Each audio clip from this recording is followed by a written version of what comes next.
श्याम राजपूत। किसान भाइयों, आज हम गेहूं की फसल के उस सबसे महत्वपूर्ण पड़ाव पर खड़े हैं जहां हमारी 4 महीने की खून पसीने की मेहनत का नतीजा तय होना है।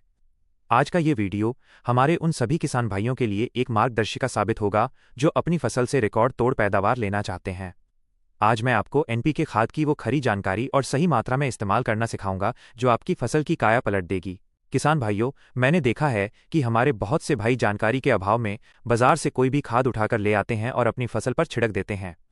इसका नतीजा ये होता है कि फायदे की जगह उल्टा भारी नुकसान हो जाता है।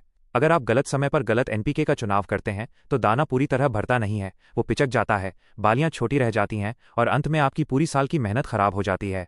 अगर आप चाहते हैं कि आपके गेहूं का दाना फूला हुआ सोने जैसा चमकदार और वजनदार बने तो आज के इस वीडियो की एक एक बात को ध्यान से सुनिएगा। आज मैं आपको अपने ही खेत में ले जाऊंगा ताकि आप खुद देख सकें कि आपकी फसल इस समय किस स्थिति में है।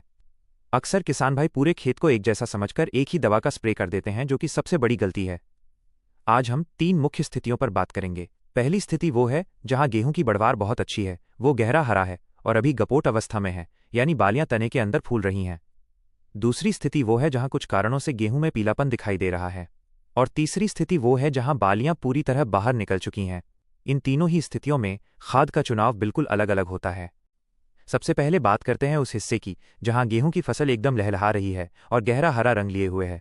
यह फसल अब गपोट अवस्था में प्रवेश कर चुकी है। चूंकि यह फसल पहले से ही बहुत अच्छी हरी है, इसलिए यहां हमें और ज़्यादा नाइट्रोजन यानी यूरिया देने की बिल्कुल ज़रूरत नहीं है। यहां हमारा सबसे बड़ा हथियार है एनपीके 05234। इसमें मौजूद 52% फॉस्फोरस इस समय तने के अंदर बन रही बाली को ताकत देता है, जिससे बाली की लंबाई बढ़ती है। साथ ही इसमें मौजूद 34% पोटेशियम तने को मजबूती देता है ताकि फसल गिरे नहीं। इसके साथ आपको मिलाना है 100 ग्राम बोरॉन 20% वाला। बोरॉन परागण में मदद करता है, जिससे बाली ऊपर से नीचे तक दानों से पूरी भरती है और कोई भी हिस्सा खाली नहीं रहता। अब मेरे खेत के उस हिस्से को देखिए जहां पत्तियों में पीलापन नजर आ रहा है। अगर आपकी फसल इस समय पीली है तो इसका मतलब है कि पौधा अपना भोजन सही से नहीं बना पा रहा है। ऐसी स्थिति में आपको जरूरत है एनपीके 13045 की। इसमें जो 13% नाइट्रोजन है वो आपके खेत के इस पीलेपन को तुरंत खत्म करके उसे वापस गहरा हरा बनाएगी और 45% पोटेशियम दानों की नींव को मजबूत करेगा। बहुत से किसान भाई यहां गलती करते हैं कि वे पीलापन देखकर यूरिया का ज्यादा छिड़काव कर देते हैं, जिससे फसल कमजोर होकर गिर सकती है। लेकिन 13045 का स्प्रे पीलापन भी हटाएगा और फसल को सुरक्षा भी देगा। इसके साथ भी बोरॉन का इस्तेमाल जरूर करें। अब बात करते हैं उस स्थिति की जहां बालियां पूरी तरह बाहर आ चुकी हैं। इस अवस्था में पौधे को अब फॉस्फोरस से ज्यादा पोटेशियम की जरूरत होती है। यहां मैं स्प्रे करूंगा एनपीके 0050 का। इसका मुख्य काम है दानों में दूध भरने की प्रक्रिया को सही और तेज करना। ये पौधे की पत्तियों से सारा भोजन उठाकर दानों की तरफ भेजता है। अगर आप इस समय ये स्प्रे करते हैं तो आपका दाना चमकदार, सुडौल और वजनदार बनेगा। जो दाना अक्सर गर्मी की वजह से पिचक जाता है, ये स्प्रे उसे पिचकने से बचाता है और मंडी में आपको अपनी फसल का सबसे ऊंचा भाव मिलता है। किसान भाइयों, जानकारी के साथ साथ सही तरीका अपनाना भी बहुत जरूरी है। मात्रा का विशेष ध्यान रखें। 1 एकड़ के लिए सिर्फ 1 किलो एनपीके का इस्तेमाल करें। इससे ज्यादा मात्रा पत्तियों को नुकसान पहुंचा सकती है। स्प्रे के लिए कम से कम 150 से 200 लीटर साफ पानी का घोल बनाएं ताकि हर पौधे तक खाद पहुंचे।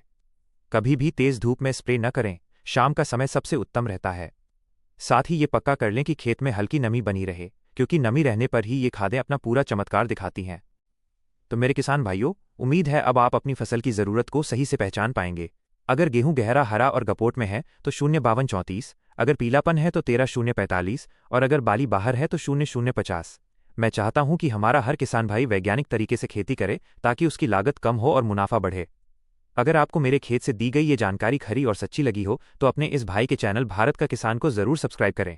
इस वीडियो को ज्यादा से ज्यादा किसानों तक पहुंचाएं ताकि कोई भी किसान भाई गलत चुनाव करके अपना नुकसान न कर बैठे। अपना प्यार और साथ बनाए रखें।